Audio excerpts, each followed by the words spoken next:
Hello dear student, Assalamu alaikum. So today we will discuss about BSN Nursing past paper SIUT SIMS.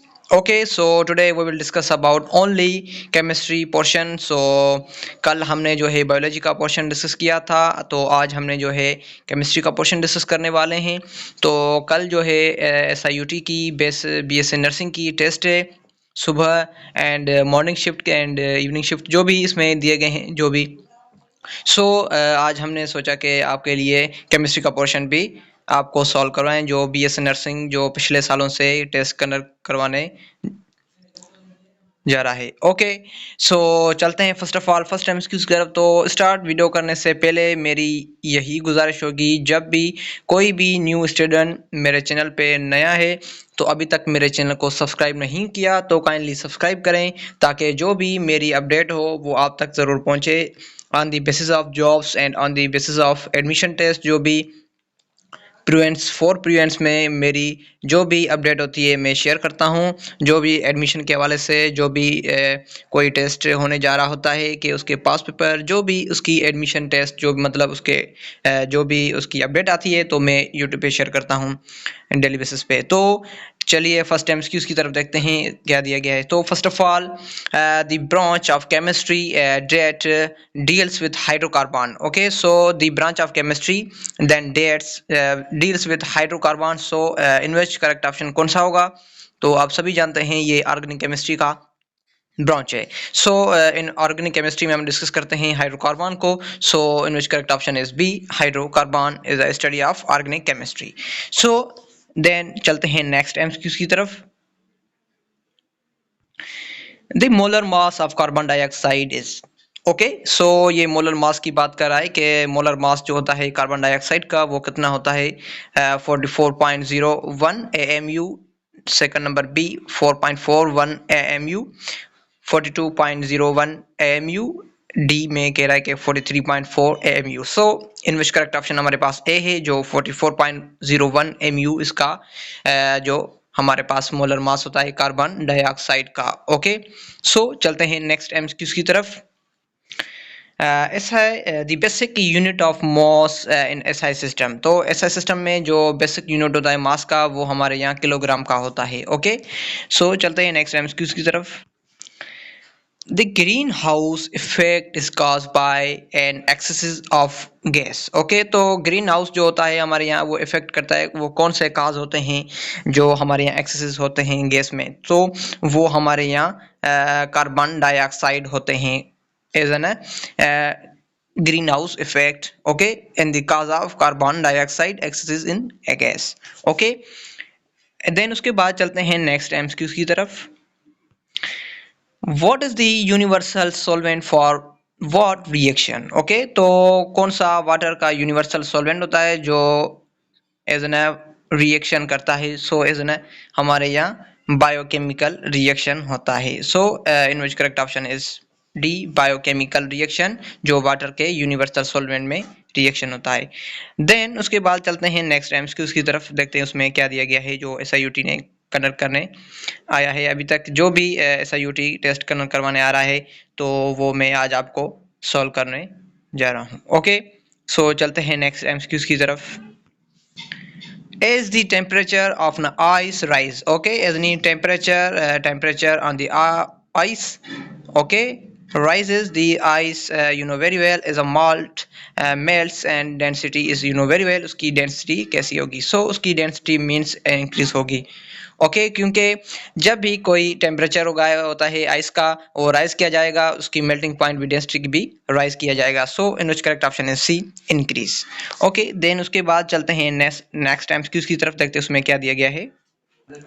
Which chemical is used in making artificial rain? वो कौन सा chemical होता है जो making करता है artificial rain में? सो हमारे यहाँ वो एक सिल्वर आयोडाइड होता है जो केमिकली मेकिंग करता है आर्टिफिशियल रेन का। So is a correct option is D, silver iodide. Okay, then उसके बाद चलते हैं नेक्स्ट एमसीक्यूज की तरफ।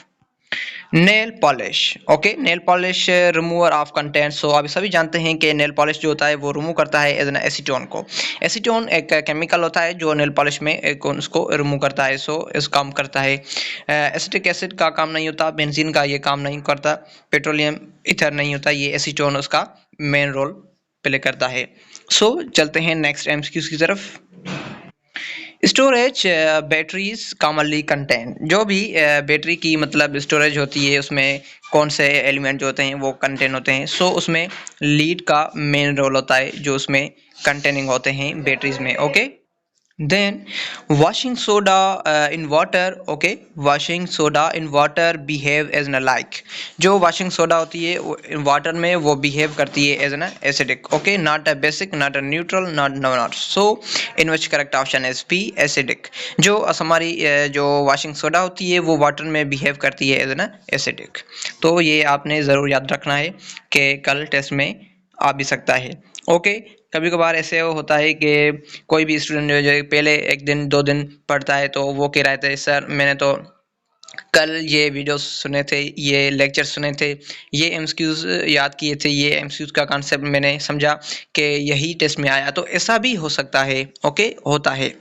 तो कभी कभार ऐसा आता है कि टेस्ट में जो है पिछले सालों से, प्रीवियस ईयर से जो भी टेस्ट चल रही होती हैं उसमें जो है एमसीक्यूज जो है रिपीट होते हैं। कभी कभार होते भी हैं, कभी कभार नहीं भी होते हैं। तो आपने ज़रूर पढ़ना है, आ भी सकता है। ओके, चलते हैं नेक्स्ट एमसीक्यूज की तरफ, देखते हैं उसमें क्या दिया गया है। तो अभी तक मेरे चैनल को सब्सक्राइब नहीं किया तो काइंडली सब्सक्राइब करें ताकि जो भी मेरी अपडेट होती है वो आप तक ज़रूर पहुंचे। Okay, thank you. Then 11th MCQs में कह रहा है कि liquid and vapours acquire, okay, जो लिक्विड होता है एंड वेपर्स अक्वायर होते हैं एट कांस्टेंट टेम्परेचर पे, तो उसको हमने क्या नाम दिया, this is called as dynamic equilibrium. Dynamic equilibrium में जो भी कांस्टेंट टेम्परेचर होता है उसको हमने नाम देते हैं this is called as dynamic equilibrium, not a constant equilibrium, not a constant pressure steric equilibrium। so in which correct option is D, dynamic means constant temperature की बात कर रहा है। ओके, देन उसके बाद चलते हैं नेक्स्ट एमसीक्यू की तरफ। देन 12 में कह रहे हैं कि electrolysis is the process which utilise, जब भी इलेक्ट्रोलाइसिस होती है उसमें यूटिलाइज किए जाते हैं हमारे यहाँ इलेक्ट्रिकल एनर्जी। ओके, इलेक्ट्रोलाइसिस होती है एज अ प्रोसेस, इसमें यूटिलाइज किया जाता है हमारे यहाँ इलेक्ट्रिकल एनर्जी। ओके, देन उसके बाद चलते हैं नेक्स्ट एमसीक्यूज की तरफ। नंबर 13 में कह रहा है कि इन K2MnO4, ओके, KMnO4 में कह रहा है कि oxidation number of manganese. Okay, जब भी मैग्नीज का ऑक्सीडेशन नंबर हम देखते हैं तो वो +7 की बात होती है। जब +7 होता है तो मैग्नीज का नंबर आता है। So oxidation number of manganese is known as +7। ये क्रोमियम की बात नहीं कह रहा कि क्रोमियम की जो होती है हमारे यहाँ CH, क्रोमियम की जो बात करते हैं तो हमने +6 की बात करते हैं। ओके, तो क्रोमियम का जो ऑक्सीडेशन नंबर होता है वो +6 होता है। सो मैग्नीज का जो ऑक्सीडेशन नंबर होता है वो +7 होता है। ओके, तो ये कॉन्सेप्ट आपने समझ लिया। देन चलते हैं नेक्स्ट एमसीक्यूज की तरफ, देखते हैं उसमें क्या दिया गया है। ओके, 14 में an electrochemical cell which produce electricity with the redox reaction is called, जब भी इलेक्ट्रोकेमिकल जो भी सेल होता है वो प्रोड्यूस करता है इलेक्ट्रिसिटी को तो रेडॉक्स रिएक्शन होता है। इसमें से जो हमारे यहाँ प्रोसेस है उसको हमने क्या देते हैं, this is called as voltaic cells. Okay, तो उसको हमने नाम देते हैं this is called as voltaic cells. Okay, ये फर्स्ट ईयर केमिस्ट्री में लिखा हुआ है लास्ट चैप्टर में। ओके, देन चलते हैं नेक्स्ट एमसीक्यूज की तरफ। 15 में कह रहा है कि which reaction takes place at cathode during electrolysis, जब भी कोई रिएक्शन होता है टेक प्लेस करता है कैथोड पे, on the cathode during the electrolysis, electrolysis के दौरान, तो उसको हमने नाम देते हैं this is called as reduction, not oxidation. Okay, only for reduction हम उसको नाम देते हैं। ओके, देन उसके बाद चलते हैं नेक्स्ट एमसीक्यूज की तरफ। The percentage of nitrogen in urea, कोई भी जब कोई परसेंटेज होती है कि नाइट्रोजन की यूरिया में कि उसमें तो हमारे यहाँ इसमें ये पूछ रहा है कि जब भी कोई नाइट्रोजन की परसेंटेज होती है यूरिया में वो कितनी होती है। तो आप सभी जानते होंगे कि वो 46 होती है हमारे यहाँ, क्योंकि ये नाइट्रोजन की बात करता है। जब भी नाइट्रोजन की बात करें हम यूरिया में तो वो 46 पाई जाती है, न कि हमारे यहाँ 36 होती है, न कि हमारे यहाँ 56 होते हैं, न कि 66 होते हैं। So only in which correct option is B, 46 is a correct option is an urea in nitrogen. So in which correct option is B 46। Then उसके बाद चलते हैं नेक्स्ट एमसीक्यूज की तरफ। ओके, देन नंबर 17 में बात कर रहा है कि pure water can be obtain from sea water. Okay, जब भी हम प्योर वाटर को ऑब्टेन करते हैं एज न सी वाटर से, तो थ्रू प्रोसेस, उसको प्रोसेस को हमने क्या नाम देते हैं? This is called as centrifugation, separating functional, fractional distillation, simple distillation. So हमारे यहाँ क्या इसका करेक्ट ऑप्शन होगा? Separating funnel. ओके, सो हमारे यहाँ इसका करेक्ट ऑप्शन जो होगा वो हमारे पास बी होगा। जब भी प्योर वाटर को हमने ऑब्टेन करते हैं एज न सी वाटर से, तो उस प्रोसेस को हमने क्या नाम देते हैं? This is called as separating funnel. Okay, then उसके बाद चलते हैं नेक्स्ट एमसीक्यूज की तरफ। Which gas, okay, which gas is not water soluble? वो कौन सी गैस है जो वाटर soluble नहीं होती? तो आप सभी जानते होंगे जो वाटर soluble गैस कौन सी नहीं होती? Ammonia, carbon dioxide, hydrogen, oxygen. So carbon dioxide, okay, carbon dioxide and ammonia and hydrogen and oxygen. So hydrogen is not a water soluble vitamin, oh sorry, gas। जो hydrogen gas होती है वो water soluble नहीं होती। Carbon dioxide, oxygen ये water soluble होते हैं। Then ammonia. Then उसके बाद चलते हैं नेक्स्ट एमसीक्यूज की तरफ, देखते हैं उसमें क्या दिया गया है। ओके, सो 19 में कह रहा है कि all of the following substance are crystalline except. सब जो भी हमारे यहाँ सब्सटेंस होते हैं वो क्रिस्टलाइन में होते हैं, एक्सेप्ट कौन सा है? तो एक्सेप्ट हम बात करते हैं प्लास्टिक की। ओके, जब भी कोई प्लास्टिक होती है वो एज एन नॉट सब्सटेंस और क्रिस्टलाइन, नॉट क्रिस्टलाइन सब्सटेंस, वो क्रिस्टलाइन सब्सटेंस नहीं होते। आइस होती है, डायमंड होता है, सक्रोज होता है, लेकिन प्लास्टिक हमारी क्रिस्टलाइन सब्सटेंस नहीं होती। सो इन विच करेक्ट ऑप्शन हमारे पास क्या हुआ इसका? प्लास्टिक, सी ऑप्शन इसका करेक्ट हुआ, जो ये क्रिस्टलाइन सब्सटेंस नहीं होती। लेकिन आइस भी होती है, डायमंड भी होता है, सक्रोज भी होता है। तो चलते हैं नेक्स्ट एमसीक्यूज की तरफ, देखते हैं उसमें क्या दिया गया है। तो इसके बाद जो है हमारा 20 जो है उसका वो लास्ट एमसीक्यूज होगा। देन हमारा जो है यहाँ पे ये लेक्चर जो है एंड हो जाएगा। देन उसके बाद हमने जो है नेक्स्ट लेक्चर अपलोड करना होगा, वो on the basis of different जो है यूनिवर्सिटी से रिलेटेड होगा। ओके, सो लास्ट वन में चलते हैं, देखते हैं उसमें क्या दिया गया है। ओके, सो उसके बाद जो हमने SIUT का जो BSc नर्सिंग का जो इंटरव्यू होगा उसकी मेरा लिस्ट होगी, वो सारी डिटेल में इसी लेक्चर पे, इसी चैनल पे जो है शेयर करूँगा।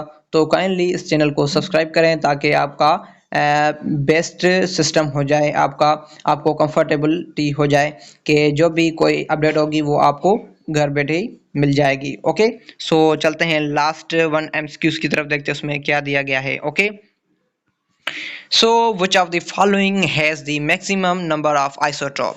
तो वो कौन सा आइसोटोप है जिसमें मैक्सिमम नंबर होते हैं? Okay, so in which of the following maximum number of isotope, वो आइसोटोप कौन सा होता है जिसमें मैक्सिमम नंबर पाए जाते हैं? सो वो हमारे पास ऑक्सीजन होता है? नहीं, ऑक्सीजन तो 100% इनकरेक्ट है। कार्बन डाइऑक्साइड भी इनकरेक्ट है। देन क्लोरीन भी हमारे पास इनकरेक्ट है। सो टिन हमारे पास 100% करेक्ट है, क्योंकि जब भी कोई मैक्सिमम नंबर पाया जाता है आइसोटोप में तो वो हमारे पास क्या होता है? टिन होता है, क्योंकि वो ऑक्सीजन नहीं होता, वो कार्बन डाइऑक्साइड नहीं होता, वो क्लोरीन नहीं होता। So in which correct option is D, tin is the maximum number of isotope present. So ये थे कुछ MCQ जो SIUT के पास पेपर पिछले सालों से जो भी इसकी टेस्ट हो रहे आ रहे हैं, होते जा रहे हैं, हो चुकी हैं, तो उसके लिए ये मोस्ट इम्पॉर्टेंट MCQ हैं। जिन भी स्टूडेंट ने अभी तक नहीं सुने तो काइंडली इस पे ध्यान दें and please read it. Okay, so मुझे दीजिए इजाज़त, मिलते हैं नेक्स्ट वीडियो में। तो काइंडली मेरे चैनल को सब्सक्राइब करें ताकि न्यू जो भी अपडेट हो वो आप तक ज़रूर पहुँचे। ओके, सो चलते हैं नेक्स्ट वीडियो में मिलते हैं। ओके, सो इसका जो भी इंटरव्यू होगा, इसकी मेरिट लिस्ट होगी, वो इस चैनल पे आपको ज़रूर मिल जाएगी। ओके, सारी डिटेल में इसी चैनल पे आपको मिलेगी, जो भी इसकी की होगी, जो भी इसका प्रोसेस होगा SIUT का। जो कल आपकी टेस्ट है, जो 4 जनवरी की 2025 में जो मॉर्निंग शिफ्ट है, इवनिंग शिफ्ट है, जो भी इसमें दिए गए होते हैं वो आपको जाना है कि कब हमारी टेस्ट है। ओके, सो मुझे दीजिए इजाज़त, मिलते हैं नेक्स्ट वीडियो में। Thank you, best of luck. Okay.